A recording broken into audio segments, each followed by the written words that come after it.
नमस्कार दोस्तों।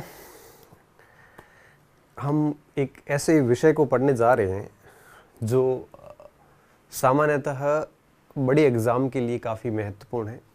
बड़े एग्ज़ाम में स्पेशली इतिहास ऑप्शनल के दृष्टिकोण से काफ़ी महत्वपूर्ण विषय है। विषय है इतिहास दर्शन।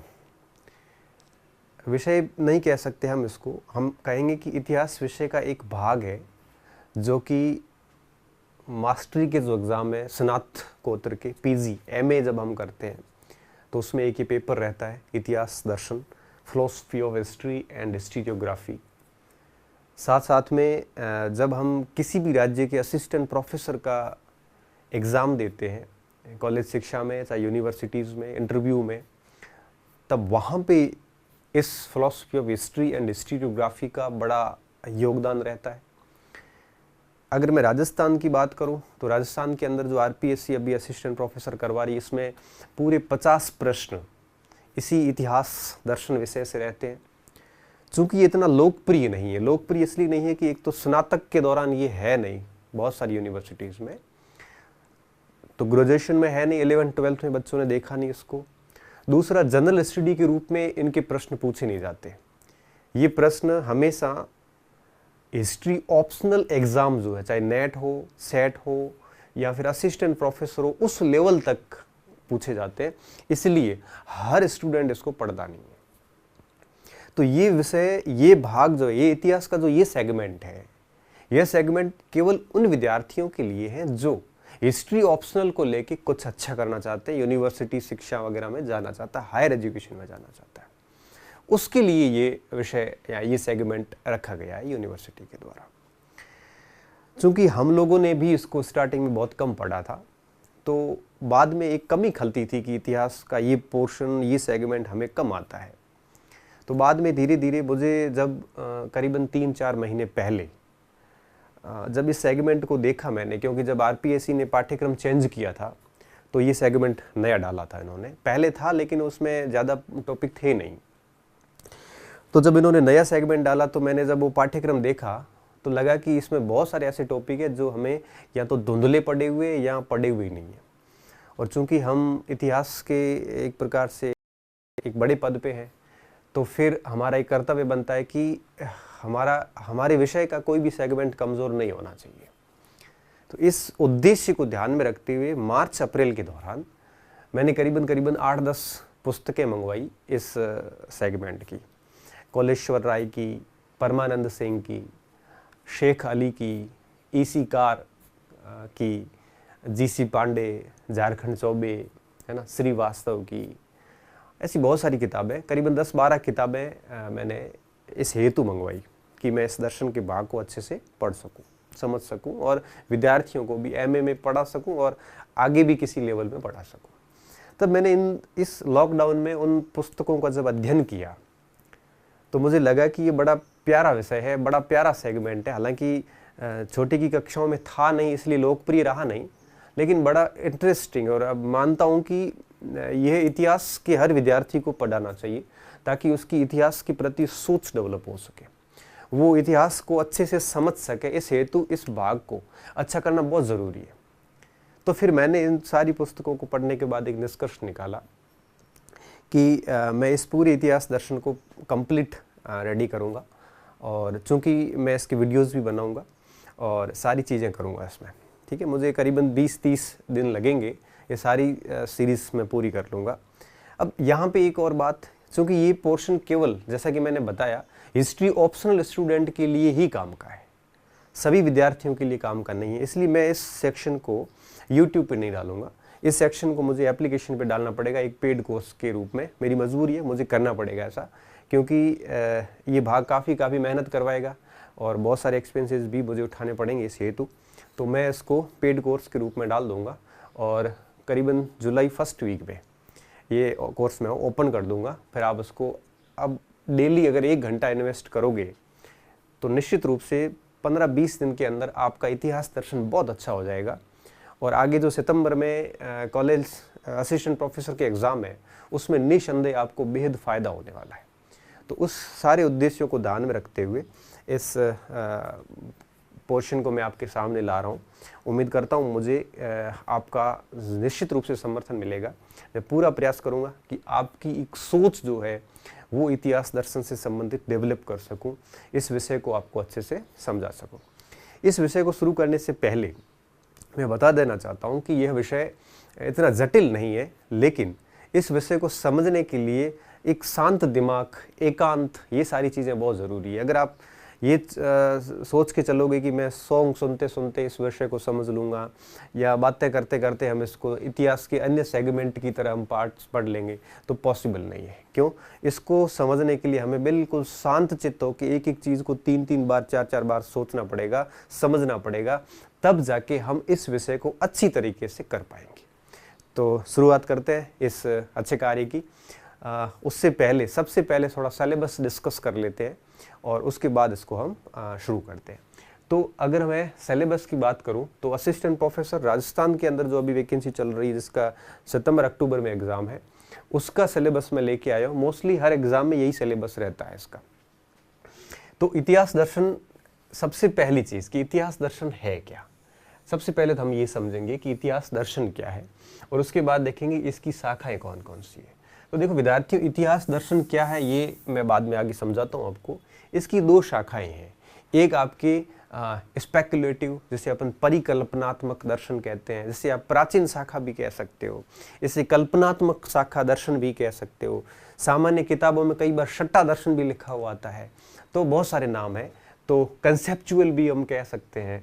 तो सबसे पुरानी शाखा जो है इतिहास दर्शन की, वो है इतिहास का परिकल्पनात्मक दर्शन, जिसे अपन कह सकते हैं स्पेकुलेटिव दर्शन, जैसे हम हिंदी में, और प्रत्यात्मक कंसेप्चुअल दर्शन भी कह सकते हैं। बहुत सारे इसके नाम हैं। यह शाखा अरस्तु, प्लेटो अरस्तु के काल से शुरू होती आई है। इस शाखा को अगर मैं एक लाइन में परिभाषित करूं तो इस शाखा के जो विद्वान है, इस शाखा के जो दार्शनिक इतिहासकार है, वो ये कहते हैं कि इतिहास के अंदर कुछ ऐसी परियोजनाएं हैं, ऐसे प्रोजेक्ट है, ऐसे कुछ लक्ष्य है जो प्रकृति के द्वारा स्वतः घटित होते हैं। मनुष्य कुछ भी उसको प्रभावित नहीं कर पाता। कुछ ऐसी घटनाएं होती है जो अपने आप ही घटती है। मतलब जैसे इतिहास अपनी गति से आगे बढ़ता है, इतिहास के अपने लक्ष्य है, इतिहास की अपना एक प्रोजेक्ट है, परियोजना है, इतिहास का अपना एक स्वर है। मतलब ये हुआ कि इतिहास अपनी गति से चल रहा है। मानवीय कारक उस गति को, उस लक्ष्यों को, उस स्वर को, उस परियोजना को कभी प्रभावित नहीं कर सकता। ऐसा ये मानते हैं, ऐसा ये मानते हैं। इसको फिर मान्यता दे दी विभिन्न धर्मों ने मान्यता दे दी, चाहे ईसाई धर्म हो, चाहे मुस्लिम धर्म हो, चाहे हिंदू धर्म हो।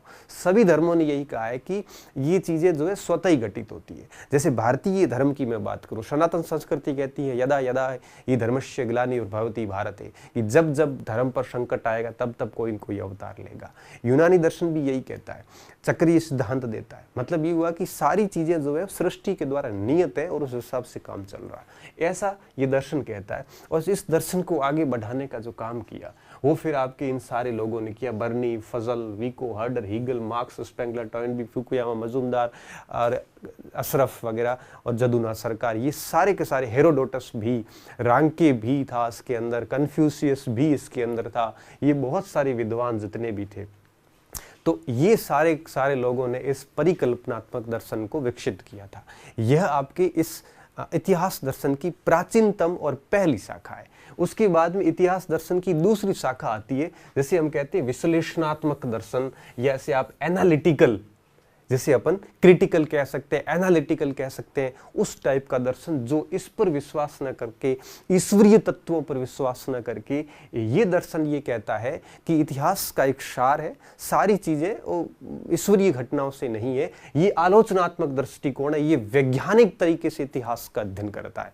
तो ये जो विश्लेषणात्मक दर्शन है, इतिहास के हर बिंदु का विश्लेषण करता, वैज्ञानिक तर्कों के आधार पर विश्लेषण करता है, तो ये वैज्ञानिक दर्शन माना जाता है। इसे हम आलोचनात्मक दर्शन भी कहते हैं, इसे सारांश युक्त दर्शन भी कहा जा सकता है। और इसको शुरू किया गया, ये बाद की शाखा, ये पहले की शाखा है। तो विश्लेषणात्मक दर्शन बाद में आया और इसको लाने का श्रेय जाता है स्पेशली वॉल्टेयर को। ठीक है, तो वॉल्टेयर इस दर्शन के अंदर एक प्रकार से महत्वपूर्ण भूमिका निभाते। हालांकि हालांकि फिलॉसफी ऑफ हिस्ट्री शब्द भी वॉल्टेयर का ही है, इसके विकास में हम आगे बात करेंगे। इस विश्लेषणात्मक दर्शन के अंदर फिर ये सारी चीज़ें आ जाती है, जिसमें हिस्टोरिकल एविडेंस हो, इंटरफेस हो, चाहे फैक्ट हो, इनका सारों का नेचर पढ़ेंगे हम। इसके अलावा हिस्ट्री के प्रूफ एंड सोर्सेज, जिसमें चाहे लिटरेरी हो, चाहे प्राइमरी, सेकेंडरी, टर्टियरी और आपके आर्कियोलॉजिक सोर्सेस पढ़ेंगे। हिस्टोरिकल एक्सप्लेनेशन हम इसमें विश्लेषणात्मक दर्शन में देखते हैं। जनरल लॉ मॉडल भी इसमें हम देखते हैं। इसमें हिस्टोरिकल ऑब्जेक्टिविटी को भी हम पढ़ते हैं। इसमें आपके कॉजेशन इन हिस्ट्री को पढ़ा जाता है। इसमें आइडियलिस्टिक अप्रोच को देखा जाता है, आदर्शवादी परंपरा, जिसमें डिल्थे, क्रोचे और कॉलिंगवुड तीनों का एक प्रकार से ट्रायो को हम पढ़ेंगे यहाँ पे। इसके अलावा post modernism and end of the history और इसके बहुत सारे चैलेंजेस, ये सारे के सारे किसमें आ जाते हैं, ये इतिहास दर्शन की विश्लेषणात्मक शाखा के अंदर आ जाते हैं। तो ये दो शाखाएं हैं। और ये कॉलेज लेक्चर की बात करूं तो यहां से 25 प्रश्न आने वाले हैं।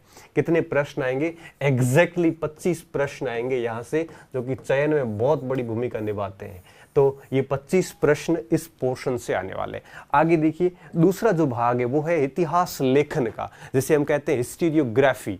तो देखो, फिलॉसफी ऑफ हिस्ट्री हमने पहली पीपीटी में चेक किया था, और ये फिलॉसफी ऑफ हिस्ट्री था, ये है आपके हिस्टोरियोग्राफी। और हिस्टोरियोग्राफी की अगर अपन बात करें तो विभिन्न तरीके हैं इतिहास को लिखने के। हर व्यक्ति का अपना अलग से एक विचारधारा होती है, अपना अलग से एक पॉइंट ऑफ व्यू होता है, अपना अलग से एक दृष्टिकोण होता है। हर दृष्टिकोण अलग अलग तरीके से इतिहास लिखता है। इतिहासकार एक ही घटनाओं को विभिन्न दृष्टिकोणों से लिख सकता है। एक ही घटना के कई कारण होते हैं, एक ही घटना के कई दृष्टिकोण होते हैं। आप अगर अपने भारत के इतिहास की बात करेंगे, चाहे आप यूरोप के इतिहास की बात करोगे, तो हर घटना को कई तरीके से लिखा जा सकता है। और ये लिखने के भिन्न भिन्न तरीके ही क्या कहलाते हैं? इतिहास लेखन की परंपराएं कहलाती है। इस इंग्लिश में कहें तो हिस्टोरियोग्राफी कहलाती है। अब इसमें बहुत सारी परंपराएं हैं। अब भारतीय परंपरा भी है, चीनी परंपरा है, ग्रीक रोमन परंपरा है, आपकी जूडो और क्रिश्चियन परंपरा है, इस्लामिक परंपरा है, रांकी का वैज्ञानिक इतिहास का, मार्क्सिस्ट है, कॉलोनियल है, और नेशनलिज्म, कैम्ब्रिज का जो है वो है, सबल्टन है, और पोस्ट मॉडर्निज्म है। इसमें से कुछ टॉपिक जो है वो उसमें आपके वापस कॉमन हो जाते हैं, इतिहास दर्शन के अंदर आ जाते हैं। तो कहने का मतलब ये हुआ कि यहाँ से भी हमारे 25 प्रश्न आने वाले हैं। तो 25 प्रश्न हिस्टोरियोग्राफी से आने वाले हैं और 25 प्रश्न फिलॉसफी ऑफ हिस्ट्री से आने वाले हैं। इन सारों को हम पढ़ने वाले हैं। और ये दोनों के दोनों भाग जो है, ये दोनों भाग हमारे कॉलेज के एग्जाम के दृष्टिकोण से अत्यंत ही महत्वपूर्ण है। और अगर मैं बात करूं इसमें कि कितने टाइम लग सकता है, तो आप मान के चलिए इन सारों के कुल मिला के 30 से 40 वीडियोस बनेंगे, ज़्यादा नहीं होंगे। और अगर उनको आप ढंग से डेली एक आधा घंटा, 1.5 घंटा, एक अगर इसको दोगे, तो मैं पूर्ण विश्वास के साथ कह सकता हूं कि आप अन्य विद्यार्थियों से लीड करोगे, बढ़िया तरीके से काम कर सकते हैं। मैं आपकी एक अप्रोच डेवलप कर दूंगा कि आपको इतिहास दर्शन पढ़ने में, समझने में और उसके उत्तर लगाने में बिल्कुल भी परेशानी नहीं आएगी। तो ये तो था पाठ्यक्रम। अब आगे इस पाठ्यक्रम को हम किस प्रकार से पूरा करने वाले हैं। सबसे पहले हम आज ये देखेंगे कि इतिहास दर्शन का विकास कैसे हुआ, इस इतिहास दर्शन की कहानी कहाँ से शुरू हुई है, और किस किस वैज्ञानिकों ने किस किस दार्शनिकों ने इसको आगे बढ़ाया है। और विशेषताएं थोड़ी सी देखेंगे, पूरी नहीं देखेंगे। क्यों नहीं देखेंगे? पूरी विशेषताएं और परिभाषाएं तब आपको समझ में आ जाएगी जिस समय आपकी विश्लेषणात्मक दर्शन और आपके परिकल्पनात्मक दर्शन दोनों आप पूर्ण पढ़ लोगे। उसके बाद आपको इतिहास दर्शन की परिभाषा और विशेषताओं में किसी भी प्रकार की दिक्कत नहीं आएगी। यहाँ पे मैं एक और चीज़ बताता हूँ आपको कि इसमें हम इस हिसाब से चलेंगे कि इसमें कैसे कैसे प्रश्न बनते हैं, वो पॉइंट भी हम इसमें साथ में लेते हुए चलेंगे। ठीक है, तो सबसे पहले हम ये समझेंगे, इतिहास दर्शन का थोड़ा परिचय कर लेंगे। और हालांकि परिचय कोर्स में नहीं है, लेकिन फिर भी हम करेंगे। हम क्यों करेंगे? क्योंकि बिना परिचय बाकी चीजें आपको अच्छे से समझ में नहीं आएगी। फिर बात आएगी शाखाओं पे, तो हम सबसे पहले स्पेकुलेटिव या परिकल्पनात्मक शाखा को समझेंगे, फिर हम विश्लेषणात्मक शाखा को समझेंगे। मैंने बताया ये प्राचीन शाखा है, ये आधुनिक शाखा है। ये इतिहास की घटनाओं के पीछे परियोजना, लक्ष्य, स्वरूप, गुण। इतिहास एक प्रकार से ईश्वरीय दृष्टिकोण पे विश्वास रखता है। ये कहता है कि ये घटनाएं घटित होने वाली ही है, ये होके रहेगी, मानवीय कारक इसको प्रभावित नहीं करते। ये बातें परिकल्पनात्मक दर्शन कहता है। इसमें फिर आपके विको, हर्डर, हिगल, है ना, फुकुयामा, अर्नोल्ड टॉयनबी, स्पेंगलर, इब्न खल्दून, हेरोडोटस, कन्फ्यूशियस, रॉन्के, ये सारे इसमें आ जाते हैं। फिर आता है विश्लेषणात्मक दर्शन। विश्लेषणात्मक दर्शन एक प्रकार की वैज्ञानिक अप्रोच है, एक प्रकार की आलोचनात्मक अप्रोच है, एक प्रकार का सारांश है, और ये आधुनिक शाखा है जिसको गति देने का काम किया आपके बाद में यूं कहिए कि वॉल्टेयर ने। वॉल्टेयर जो थे हमारे, आगे मैं इनके बारे में भी कहूँगा, तो इन दोनों को पढ़ेंगे। उसके बाद हम आते हैं आगे कैसे कैसे पढ़ेंगे। फिर हम सबसे पहले पढ़ेंगे आपके परिकल्पनात्मक इतिहास दर्शन। इसमें सबसे पहले हम इसकी परिभाषा देखेंगे और फिर इसकी थोड़ी सी विशेषताएं देखने के बाद में हम देखेंगे कि कौन से इतिहासकार है जो परिकल्पनात्मक दर्शन को पोषित करते हैं, किस किस ने इसको आगे बढ़ाया। तब हम इनको दो भागों में बांट देते हैं। सबसे पहले विश्व के दार्शनिक इतिहासकार दार्शनिक आएंगे और भारत के इतिहासकार दार्शनिक कौन कौन से हुए। विश्व की बात करेंगे तो सबसे पहले प्राचीन दार्शनिक इतिहासकार और कुछ मध्यकाल और आधुनिक दार्शनिक इतिहासकार। प्राचीन काल में ये चार लोग आ जाते हैं, कन्फ्यूशियस, हेरोडोटस, इब्न खल्दून और रांके। तथा आधुनिक दार्शनिक इतिहासकार में Vico, Herder, Hegel, Karl Marx, Spengler, Toynbee और फुकुयामा, ये सारे के सारे आ जाते हैं। यहाँ पे ध्यान रखने योग्य बात ये कि पोस्ट मॉडर्निज्म, इतिहास का अंत वगैरह में फुकुयामा कॉमन पड़ जाएंगे। यहाँ पे ये एक प्रकार से रिपीटेड है। ये कन्फ्यूशियस, हेरोडोटस, इब्न खाल्दून और रांके, ये भी हिस्टोरियोग्राफी के अंदर आ जाते हैं। हेरोडोटस आपके लेखन शैली में आते हैं, ये इस्लामिक लेखन शैली में आते हैं। रांके भी आपके साइंटिफिक हिस्ट्रिकल अप्रोच में आते हैं, ये चीनी लेखन शैली में आ जाते हैं। तो एक प्रकार से कॉमन हो जाते हैं। जहाँ तक भारत के प्रमुख इतिहासकारों की बात है तो हमारे सिलेबस में बर्नी, फजल, मजूमदार और आपके जदुना सरकार, डी कोशाम्बी और के एम अशरफ, इन सब के नाम दिए गए हैं। तो 3 और 3 6 और ये कुल मिला के जितने भी इतिहासकार हैं, इन सारे इतिहासकारों के बारे में हम वर्णन करेंगे डिटेल से। यहाँ से काफ़ी कुछ क्लियर होने वाला है। इस परिकल्पनात्मक दर्शन के अंदर परिभाषा और विशेषताएं समझने के बाद में हम एक एक इतिहासकार पर बात करेंगे। पहले विको पे बात करेंगे, उसके बाद में हर्डर पर बात की जाएगी, फिर ईगल पर बात होगी, फिर कार्ल मार्क्स पे बात होगी, फिर स्पेंगलर पे होगी, फिर टॉयनबी पे बात की जाएगी, फुकुयामा पे समझा जाएगा, फिर बर्नी, फजल और मजूमदार, ये आपके जदुनाथ सरकार को समझा जाएगा, और दामोदर दास, ये धर्मानंद कोशाम्बी, डी कोशाम्बी को समझा जाएगा, फिर डॉक्टर के एम अशरफ को समझा जाएगा, फिर कन्फ्यूशियस, हेरोडोटस, इब्न खल्दून और रांके को समझेंगे। और उसके बाद में फिर हम आएंगे विश्लेषणात्मक इतिहास दर्शन की शाखा के ऊपर। और विश्लेषणात्मक इतिहास दर्शन में भी हम यही अप्रोच रखेंगे। सबसे पहले हम इसकी परिभाषा देखेंगे, फिर इसकी विशेषताएं देखेंगे, और उसके बाद में विश्लेषणात्मक इतिहास दर्शन की क्या क्या समस्याएं रहती है ये सारी देखेंगे। फिर इसके समाधान पर बात करेंगे, और ये जैसी पूरा हो जाएगा उसके साथ ही आपके इतिहास दर्शन कंप्लीट हो जाएगा, और फिर इतिहास लेखन का जो मैटर है वो स्टार्ट हो जाएगा। तो ये पूरा का पूरा मटेरियल हमारा रहने वाला है। इस हेतु मैंने करीबन 10 पुस्तकों का सहारा लिया है, जैसे जिसमें कौलेश्वर राय का मैंने सहारा लिया है, और इसके अलावा मैंने दूसरी जो बुक यूज़ की वो परमानंद सिंह की किताब यूज़ की है यहाँ पे। इसके अलावा मैंने यहाँ पे श्रीधरन की किताब भी यूज़ की है। इसके अलावा मैंने यहाँ पे जो शेख अली है जिनकी किताब इंग्लिश में आती है, इनका भी यूज़ किया गया है यहाँ पे। इसके अलावा E.H. कार का एक प्रकार से यूज़ किया है। श्रीवास्तव को भी मैंने यहाँ पे यूज़ किया है यहाँ पे। इसके अलावा झारखंड चौबे को, और झारखंड चौबे के साथ साथ में जी.सी. पांडे का भी उपयोग में एक प्रकार से लिया गया है। और इसके अलावा मैंने ये सारी की सारी ऑथेंटिक बुक्स थी जिनका मैंने एक प्रकार से अध्ययन किया है, और इनके जो जो टॉपिक हमारे पाठ्यक्रम में थे उन सारे टॉपिक को मैंने क्या किया है एक प्रकार से शॉर्ट में करके एक आसान भाषा में, ताकि आपके ये सारी चीज़ें अच्छी तरीके से समझ में आ जाए। तो ये कॉलेज लेक्चर का सिलेबस था, तो आपको निश्चित रूप से पढ़ना चाहिए। तो हम अब क्या करेंगे, हम एक एक चीज़ के बारे में अब स्टार्ट करना शुरू करेंगे यहाँ से।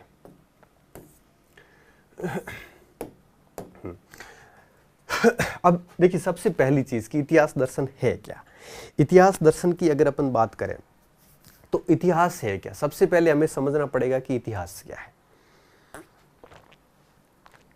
देखिए, अब सबसे पहले ये देखेंगे कि इतिहास क्या है, फिर देखेंगे कि दर्शन क्या है। अब सामान्य भाषा में अगर अपन समझते हैं तो भूत की जो घटनाएं, जो अतीत की घटनाएं हैं, उनका क्रमबद्ध लेखा जोखा इतिहास है। और दर्शन क्या है, उनको देखने का तरीका ही दर्शन है। अगर अपन सामान्य भाषा में बात करें, टेक्निकल भाषा में नहीं फंसेंगे, यहाँ पे सामान्य भाषा में बात करेंगे कि इतिहास के अंदर, अतीत के अंदर जो जो घटनाएं घटी है, जो जो घटनाएं घटी है, उन घटनाओं को अपन किस नज़रिए से देखते हैं, हम किस तरह से उसके बारे में सोचते हैं, हम किस दृष्टि, देखो दृष्टि दो प्रकार की होती है। एक प्रत्यक्ष दृष्टि होती है जो आंखों से देखी जाती है, वो तो पॉसिबल नहीं है। क्यों? घटनाएं लाखों साल पुरानी, हम उसको आंखों से नहीं देख सकते। जो आंखों से देखी जाती है वो प्रत्यक्ष दृष्टि होती है और वो बिल्कुल सत्य बात होती है, जैसा हुआ वैसा ही लिखा जाता है। एक दृष्टि ऐसी होती है जो मानसिक दृष्टि होती है, जो मन से हम सोच के लिखते हैं कि भाई जैसे गुप्त काल के अंदर ये हुआ, समुद्रगुप्त ने ऐसी दिग्विजय नीति चलाई, अशोक ने धर्म का अनुपालन किया, जो भी था। अब इनको अपन आंखों से तो नहीं देख सकते क्योंकि वो घटना इतने सालों पुरानी हो गई है। हम उनको मानसिक दृष्टि से देख सकते हैं कि हम उसको, अपने आप को उस काल में रख के उसके बारे में सोच सकते हैं।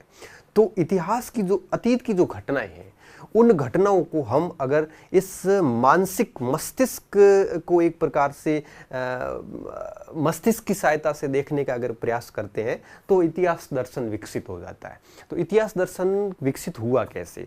जब भी कोई इतिहास की घटना हुई तो हर इतिहासकार ने उसको अपनी अपनी मानसिक दृष्टि से देखा, हर इतिहासकार ने अपने अपने तरीके से उसका अध्ययन किया। और जब हर इतिहासकार एक ही घटना को कई इतिहासकारों के द्वारा अलग अलग तरीकों से जब लिखा जाएगा तो निश्चित रूप से इतिहास एक वाद विवाद का केंद्र बन जाएगा। क्यों? क्योंकि जैसे कोई राजा को दोषी बताएगा, कोई परिस्थितियों को दोषी बताएगा, कोई जनता को दोषी बताएगा, कोई किसी बाह्य कारक को दोषी बताएगा। मतलब एक ही घटना है और उस घटना को देखने के तरीके अलग अलग हैं।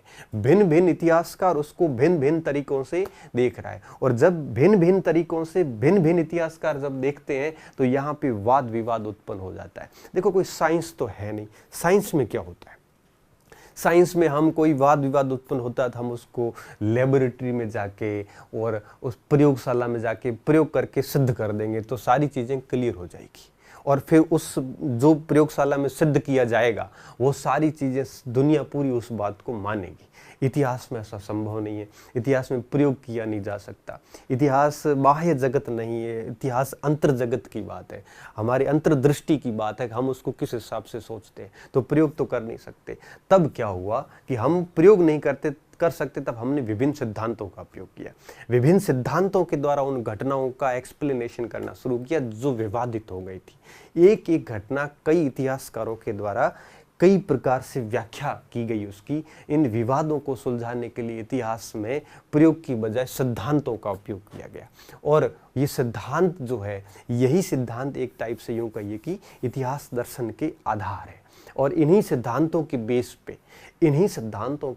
पे इतिहासकार इतिहास का अध्ययन करता है और इतिहास को लिखता है। तो ये धीरे धीरे इस प्रकार से इतिहास दर्शन जो है वो एक प्रकार से उत्पन्न हुआ। तो हम यूँ कह सकते हैं कि प्रारंभ में इतिहासकारों ने अपने जो संस्मरण थे, अपनी जो यादें थी, यादाश्त थी, उसके आधार पर अपने पूर्वजों के जो एक प्रकार के कार्य किए गए थे पूर्वजों के द्वारा, उनको स्थायित्व प्रदान करने के लिए क्या किया गया था? इतिहास लिखा था। अब इतिहास की हर घटना, सीधी सी बात है, मनुष्य के कारण नहीं होती। कुछ घटनाएं प्राकृतिक कारणों से भी होती है, कुछ घटनाएं मानसिक कार्यों से भी या मनुष्य के मस्तिष्क की उपज होती है। तो इन सारी घटनाओं को हमने इतिहास मान लिया, सारी घटनाओं को इतिहास मान लिया। और आज का इतिहासकार क्रियाकलापों के परिवेश में मस्तिष्क के बारे में, यूं कहिए कि उस समय के लोगों के मस्तिष्क की प्रक्रिया को समझते हुए उस घटनाओं की व्याख्या करता है। तब इतिहास दर्शन एक प्रकार से विकसित होता है। ये शब्द क्यों आया इतिहास दर्शन? शब्द इसलिए आया था ये कि इतिहास तो है, वो हमारा अतीत है, और उस अतीत को हम कैसे देखते हैं, हम प्रत्यक्ष रूप से नहीं देख सकते, हम मानसिक दृष्टि से कैसे देखते हैं, कौन से सिद्धांतों का उपयोग करते हैं, यही इतिहास दर्शन है। उस समय की व्यक्ति के मस्तिष्क में क्या चल रहा था उसको महसूस करें, उस समय किस प्रकार का परिवेश था, उस समय किस प्रकार का वातावरण था, उस समय किस प्रकार की सिचुएशंस थी, उन सारी सिचुएशंस को, उस परिवेश को, मनुष्य के मस्तिष्क की प्रक्रियाओं को समझते हुए जब हम किसी घटना के बारे में कोई राय रखेंगे, कोई बात करेंगे, तो एक प्रकार से वो बातें जो है वो ज़्यादा प्रमाणिक होगी। यही इतिहास दर्शन है। इसका वैसे परीक्षाओं में प्रश्न तो नहीं बनेगा, किसी भी एग्ज़ाम में, जो छोटे एग्ज़ाम है, ऑब्जेक्टिव एग्ज़ाम है, इसमें ऐसा प्रश्न नहीं बनता इतिहास दर्शन क्या है। लेकिन हमें ये समझना ज़रूरी है कि इतिहास दर्शन क्या है। तो आप बिल्कुल सामान्य शब्दों में कह दो कि प्राचीन काल की घटनाओं को, अतीत की घटनाओं को अपनी दृष्टि से देखना, और उस दृष्टि से देखने के आधार क्या होने चाहिए कि उस समय प्राचीन काल में उस समय के मनुष्य के मस्तिष्क के अंदर क्या क्या प्रक्रियाएं हुई होगी, उस समय क्रियाकलाप कैसे थे, उसके परिवेश कैसे थे, परंपराएं क्या थी, मतलब उस समय के अनुसार सोचना। जैसे मैं एक एग्जांपल देता हूँ, जैसे हम अभी बैठे हैं, कोई भी बात करते हैं कि गांधी जी ने ये गलत किया, या नेहरू जी की ये नीति गलत थी, या उसकी ये नीति गलत थी, हमने ये गलत कह दिया। हम क्या करते हैं, हम आज के हिसाब से सोचते हैं कि ये गलत है, लेकिन हम ये नहीं सोच रहे हैं कि जिस समय ये नीति बनाई गई थी उस समय भारत में क्या सिचुएशंस थी, उस समय क्या परंपराएं थी, उस समय हालात क्या थे। अगर उस स्थितियों को सब सोच कर फिर अगर अपन कहेंगे कि ये नीति सही थी या गलत थी, तो ज़्यादा उसका अच्छे से रिजल्ट निकलेगा। तो कहने का मतलब ये होता है कि जब भी हम ऐतिहासिक घटना की बात करते हैं तो उस समय के बारे में हमें सोचना चाहिए कि उस समय क्या स्थितियां थी, उस समय कैसा परिवेश था, परंपराएं क्या थी, मनुष्य के मस्तिष्क की प्रक्रियाएं क्या थी। इन सारी चीजों को सोचकर अगर अपन उन घटनाओं के बारे में बात करेंगे तो निश्चित रूप से क्या होगा, तो निश्चित रूप से हम जो है वो उस घटना की एक प्रकार से निष्पक्षतापूर्ण या संपूर्णता के, समग्रता के साथ व्याख्या कर सकते हैं। हालांकि इतिहास दर्शन की परिभाषा और विशेषताएं आपको बहुत आगे जाके और पता चलेगी, जब हम सारे विद्वानों को पढ़ लेंगे तब और अच्छे से क्लियर होगा। अब देखिए आगे क्या हुआ। अब हम अगर बात करें कि इस इतिहास दर्शन का विकास कैसे हुआ, यहाँ से हमारा टॉपिक असली में शुरू होता है, क्योंकि परीक्षा में प्रश्न जब बनते हैं तब बनते हैं सीधा यहीं से कि इतिहास दर्शन आया कहाँ से। अगर मैं बात करूं इतिहास दर्शन की शुरुआत कहाँ से हुई, तो सबसे पहले मैं नाम लेना चाहूँगा यहाँ पे कॉलिंगवुड का। देखिए कॉलिंगवुड, इसके बारे में हम आगे आदर्शवादी परंपरा में डिटेल से पढ़ेंगे। कॉलिंगवुड ने क्या कहा था, कॉलिंगवुड ने कहा था कि इतिहास दर्शन के जनक जो है वो वोल्टेयर थे। तो देखिए इतिहास दर्शन के फादर या इतिहास दर्शन के जनक किसको कहा गया है, इतिहास दर्शन का जनक कॉलिंगवुड ने किसको कहा है, वोल्टेयर को कहा है। वैसे फिलॉसफी ऑफ हिस्ट्री, इतिहास दर्शन शब्द भी पहली बार किसने दिया था, वोल्टेयर ने दिया था। वोल्टेयर इतिहास दर्शन शब्द भी इन्होंने ही दिया था। तो इतिहास दर्शन शब्द भी किसने दिया था, वोल्टेयर ने दिया था। और इतिहास दर्शन का जनक किसको कहा जाता है, वोल्टेयर को कहा जाता है। और किसने कहा है, कॉलिंगवुड ने कहा। तो कॉलिंगवुड ने इतिहास दर्शन का जनक कहा है वोल्टेयर को। ये वोल्टेयर वही थे जिन्होंने वैज्ञानिक अध्ययन पर बल दिया था। विश्लेषणात्मक जो दर्शन था, विश्लेषणात्मक शाखा के ऊपर है, वो इन्होंने बात की थी। किसने, वोल्टेयर ने। आगे देखिए, लेकिन यहां पे कॉलिंगवुड थोड़े से आगे अपने साहित्य में थोड़े से आगे जाके और भटक जाते हैं, और कॉलिंगवुड यहाँ पे कुछ और ही बता देते हैं कि इतिहास दर्शन के पहले अन्वेषक का मतलब एक प्रकार से खोजकर्ता, गवेषणा करने वाला अन्वेषक बेकन थे। अब देखिए ये एक प्रकार से थोड़ा सा हटके था, क्योंकि एक जगह तो वो लिखते हैं कि भाई वोल्टेयर इतिहास दर्शन के जनक थे, और एक जगह पे वो ये लिख रहे हैं कि इतिहास दर्शन के प्रथम अन्वेषक कौन थे, बेकन थे। यही बात भी कॉलिंगवुड ही कहते हैं। तो कॉलिंगवुड के अनुसार इतिहास दर्शन के प्रथम अन्वेषक का मतलब था खोज करने वाला, वो कौन था, वो था बेकन। ऐसा क्यों कहा वोल्टेयर ने? वोल्टेयर ने ऐसा इसलिए कहा, वोल्टेयर के अनुसार कि इतिहास दर्शन को समझने के लिए सबसे पहले ये जानना जरूरी होता है कि इतिहास क्या है।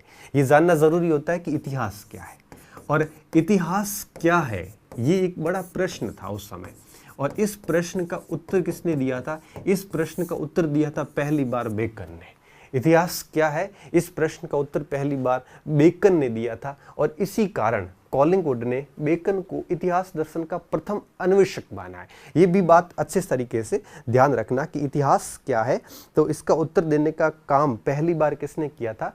इन्होंने किया था बेकन ने। इसलिए इनको प्रथम इतिहास दार्शनिक भी माना जाता है। प्रथम अन्वेषक, प्रथम इतिहास दार्शनिक, इतिहास दार्शनिक माना जाता है। इन्होंने क्या कहा था? इतिहास क्या है? उन्होंने, बेकन ने परिभाषा दी थी कि इतिहास केवल तथ्यों को अभिरूपित या अभिलेखित करने का या करके जो तैयार किया वो इतिहास नहीं है। इतिहासकार उन तथ्यों के आधार पर संक्षेपण कर सकता है, पल्लवन कर सकता है, विस्तार कर सकता है, संकुचन कर सकता है, यही इतिहास है। तो ये बेकन की परिभाषा थी कि केवल तथ्यों का संग्रहण या केवल तथ्यों का अभिलेखन करना ही इतिहास नहीं है, बल्कि इतिहास वो है जो इतिहासकार उन तथ्यों के बेस पे उसको संक्षिप्त या विस्तृत रूप में लिखता है, वही इतिहास है, ऐसा बेकन कहते हैं। और इसी बेस पर कॉलिंगवुड ने बेकन को क्या कहा था? प्रथम अन्वेषक कहा था, प्रथम इतिहास दार्शनिक के रूप में पहचान दिलाई थी।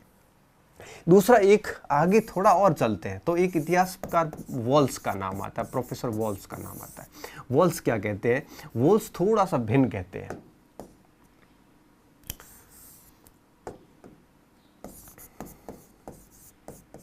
वॉल्स, देखिए वॉल्स ने क्या कहा था? प्रोफेसर वॉल्स ने यह कहा था कि पहले इतिहास दार्शनिक या इतिहास दर्शन के अन्वेषक बेकन नहीं थे। उन्होंने इतिहास, प्रथम इतिहास दार्शनिक या यूं कहिए कि इतिहास के अन्वेषक विको को माना था। किसको माना था? विको को माना था। तो देखिए, इनके अनुसार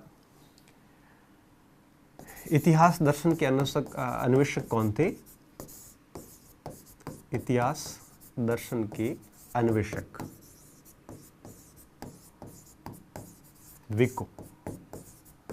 इनके बारे में अपन आगे डिटेल से पढ़ने वाले हैं, बहुत अच्छी तरीके से। ये आगे देखो, ये विको पूरे आएंगे।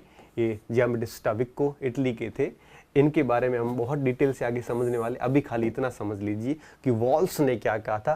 प्रोफेसर वॉल्स ने कहा था कि इतिहास दर्शन के अन्वेषक कौन थे? विको थे। विको ऐसे विद्वान थे जिन्होंने विभिन्न प्रकार की गल्प कथाएं, आख्यान, वृत्तांत, इन सारों को हटा के और इन्होंने अति प्राचीन काल के इतिहास का अध्ययन करके और एक प्रकार से नई ऐतिहासिक पद्धतियां देने का कार्य किया था। मतलब क्या होता है ना, जैसे हम यूं कहिए कि हम प्राचीन काल में जब इतिहास लिखा नहीं जाता था, उस समय हम क्या करते थे? पुरानी जो मिथक कहानी आती थी उन्हीं को इतिहास मान लेते थे। विभिन्न प्रकार के आख्यान, व्याख्यान को इतिहास मान लेते थे बिना किसी साक्ष्यों के। तो उन सारी चीज़ों को इन्होंने अस्वीकार किया और उनके स्थान पे इन्होंने साक्ष्यों के सहित ऐतिहासिक सिस्टम के द्वारा, पद्धतियों के द्वारा इन्होंने एक नवीन इतिहास लिखने का काम किया। इस हेतु इन्होंने अति प्राचीन काल से इतिहास का अध्ययन किया था। इस वजह से वॉल्स ने विको को इतिहास दर्शन का एक प्रकार से अन्वेषक माना है। इसके अलावा इन विको, देखो वॉल्टेयर, बेकन और विको, इन तीनों के अलावा कुछ और भी विद्वान हैं जिनको हम इस इतिहास दर्शन के क्षेत्र में याद करते हैं। काफ़ी बड़े नाम हैं, जैसे हीगल। वॉल्स ने ये भी कहा था कि ये हीगल जो है ये आपके परिकल्पनात्मक दर्शन के जनक थे। कौन सा? स्पेकुलेटिव जो फिलॉसफी ऑफ हिस्ट्री है, इतिहास दर्शन, ये दर्शन जो है, ये परिकल्पनात्मक दर्शन जो उसकी प्राचीन शाखा जो ये मानता है कि घटनाएं जो है अपनी परियोजना, लक्ष्य, स्वरूप, गुण के अनुसार अपने आप ही घटती है, जिसमें मनुष्य के कारकों का योगदान नहीं होता। इस पूरी परिकल्पना का जनक इस वॉल्स ने किसको बताया है? इस वॉल्स ने बताया है इस हीगल को। किसको बताया है? हीगल को बताया है। ये भी हमारे परीक्षा के दृष्टिकोण से बहुत महत्वपूर्ण है। तो परिकल्पनात्मक दर्शन का जनक किसको माना जाता है? हीगल को माना जाता है। इस हीगल के बारे में हम आगे और डिटेल से पढ़ने वाले हैं कि हीगल ने क्या क्या किया था। हीगल इतिहासवाद की अवधारणा भी लेके आए थे। हीगल ने एक प्रकार से परिकल्पनात्मक दर्शन का प्रारंभ किया था। इसको परिकल्पनात्मक दर्शन का संस्थापक भी माना जाता है। इसके अलावा इतिहास दर्शन के एक प्रकार से विकास में इनका बहुत बड़ा योगदान था, इसलिए इनको विकास व प्रवर्तक विकास में योगदान था, इसलिए इसको इतिहास दर्शन का प्रवर्तक भी माना जाता है। कि इसको हीगल को इतिहास दर्शन का प्रवर्तक माना जाता है। कि प्रवर्तक का क्या मतलब होता है? लाने वाले कोई और थे, विकास करना, उसको आगे बढ़ाने का काम किसने किया था? हीगल ने किया था, ये भी माना जाता है। इसके अलावा एक नाम आपके और आता है, वो आता है आपका हर्डर का। हर्डर स्वच्छंदवादी थे। कैसे थे? स्वच्छंदवादी थे। हालांकि हीगल भी स्वच्छंदवादी थे। स्वच्छंदवाद क्या होता है ये अपन आगे डिटेल में समझेंगे। हर्डर स्वच्छंदवादी थे और हर्डर, रूसो और हर्डर दोनों ही स्वच्छंदतावादी थे। रूस की यूरोप की स्वच्छंदतावादी एक शैली थी जिसके बारे में अपन आगे बात करेंगे, जो विचारों से ज़्यादा भावनाओं पर बात करती है। तो हर्डर स्वच्छंदवादी थे और इन्होंने जो है वो एक प्रकार से इतिहास दर्शन में बहुत बड़ा योगदान दिया था। Idea for philosophy of history of Mankind and yet another philosophy of history, 2 पुस्तकें लिखी थी इन्होंने, और इन पुस्तकों में इन्होंने इतिहास दर्शन को एक प्रकार से प्रकाश में लाने का श्रेय जाता है। हालांकि वॉल्स इनके खिलाफ थे। वॉल्स ने कहा था कि हर्डर भी अन्य इतिहासकारों की भांति तथ्यों से बात प्रारंभ करता है और आगे बढ़ते लास्ट में अटकलबाजी, अनुमानों पे जाके खत्म हो जाता है। लेकिन हर्डर जो है वो एक प्रकार से स्वच्छंदतावादी थे। इनके बारे में डिटेल से बात करेंगे हम। लेकिन इनके बारे में ये माना जाता है कि इतिहास दर्शन को प्रकाश में लाने का श्रेय इन्हीं को जाता है, क्योंकि हीगल इनके थोड़े बाद में थे। तो इतिहास दर्शन को प्रकाश में लाए, प्रकाश में लाने का श्रेय। ठीक है, अब देखिए, अब आपको कौन कौन से नाम याद रखने हैं इस विकास में। कई बार प्रश्न पूछे जाते हैं। सबसे पहला नाम याद रखना है वोल्टेयर का, बेकन का, और विको का, हीगल का और हर्डर का। मैं एक बार फिर बता देता हूँ, इन 500 के नाम आपको याद रखने हैं। कैसे? सबसे पहले इतिहास दर्शन के जनक कॉलिंगवुड ने किसको बताया है? वोल्टेयर को, पहली चीज। दूसरा, इतिहास दर्शन का अन्वेषक कौन था? इतिहास दर्शन की एक प्रकार से गूढ़ परिभाषाएं निकालने का काम किसने किया था? इतिहास दर्शन शब्द तो वोल्टेयर से निकल गया, लेकिन इसको सिस्टमैटिक तरीके से रूप किसने दिया? तो यहाँ पे 2 नाम आते हैं। कॉलिंगवुड की माने तो बेकन नाम आता है, कॉलिंगवुड की माने तो बेकन नाम आता है। अगर अपन वॉल्स की बात मानते हैं तो नाम आता है विको का। तो इतिहास दर्शन के अन्वेषकों में 2 नाम आ जाएंगे, कॉलिंगवुड के अनुसार बेकन और आपके वॉल्स के अनुसार विको थे। इसके अलावा तीसरा नाम आएगा आपके हर्डर का। हर्डर ने क्या किया था? इतिहास दर्शन को प्रकाश में लाया था अपनी पुस्तक idea for philosophy of history of Mankind के जरिए। ये इतिहास दर्शन को पूरी दुनिया के सामने लाए थे और इसी इतिहास दर्शन को आगे बढ़ाने का काम, प्रवर्तक के रूप में काम किसने किया था? हीगल ने। तो प्रकाश में लाने का श्रेय किसको जाता है? हर्डर को जाता है। और इतिहास दर्शन को आगे बढ़ाने का काम, विकसित करने का काम किसका है? हीगल का। हीगल को इसके साथ साथ परिकल्पनात्मक दर्शन का पिता भी कहा जाता है। परिकल्पनात्मक दर्शन का पिता भी कहा जाता है। ये बात भी आगे अपने को ध्यान रखनी है। आगे चलकर एक और विद्वान हुए, प्रोफेसर ब्रॉड। कौन हुए? प्रोफेसर ब्रॉड हुए। और इन प्रोफेसर ब्रॉड ने क्या लिखा है? इन्होंने लिखा है कि जो इतिहासकार वॉल्स थे, एच.जी. वॉल्स, जो हमने अभी थोड़ी देर पहले पढ़ा था, एच.जी. वॉल्स ने क्या किया था? एच.जी. वॉल्स ने अपनी पुस्तक an introduction to philosophy of history, N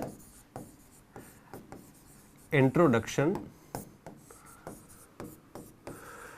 to philosophy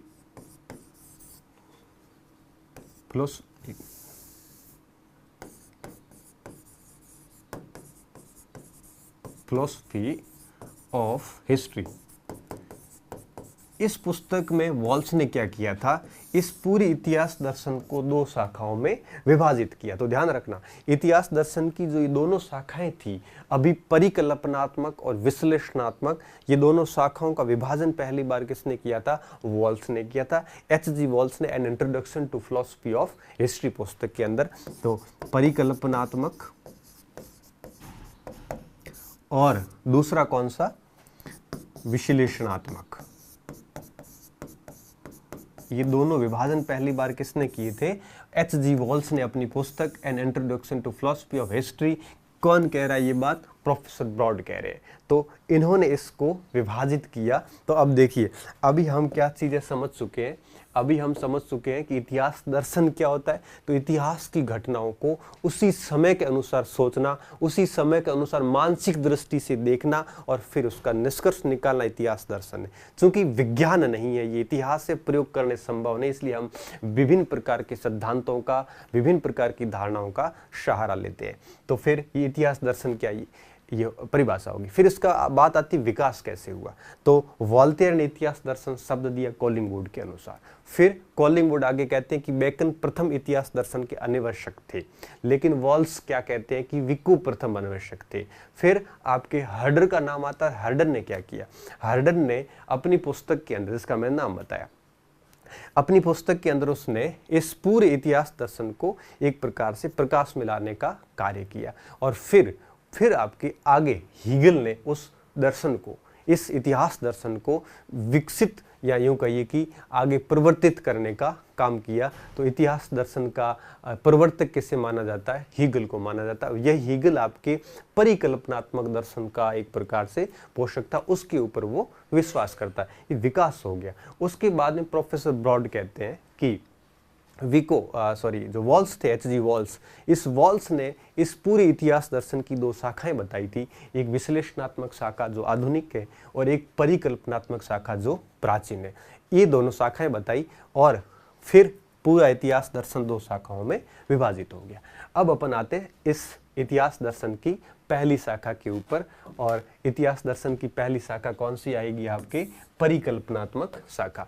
इस टॉपिक को हम लेते हैं यहाँ पे, और जो अब नेक्स्ट लेक्चर होगा उसमें इसके बारे में हम डिटेल से बात करेंगे। तो आज के लेक्चर्स में हमारी परीक्षा में जो प्रश्न बनता है वो बनता है आपके विकास से। तो स्पेशली इस बात को आप अच्छी तरीके से, एक तो इसको याद रखना और एक आपके इसको याद रख लेना। ये 2 पॉइंट ऐसे हैं जहाँ से परीक्षा में एक आधा सवाल बन सकता है। तो यहाँ पे बोर्ड पे जो बातें बताऊंगा वो डेफिनेटली सारी बातें आपकी फायदेमंद होगी। ठीक है, तो नेक्स्ट क्लास में हम पढ़ने वाले हैं परिकल्पनात्मक इतिहास दर्शन। थोड़ा सा परिभाषा विशेषताएं देख के और सारे सीधे इतिहासकारों के ऊपर हम आ जाएंगे। बहुत बहुत धन्यवाद विद्यार्थियों, अच्छे रहिए, मस्त रहिए और अच्छे से इसको समझते हुए, पढ़ते हुए समझते रहिए।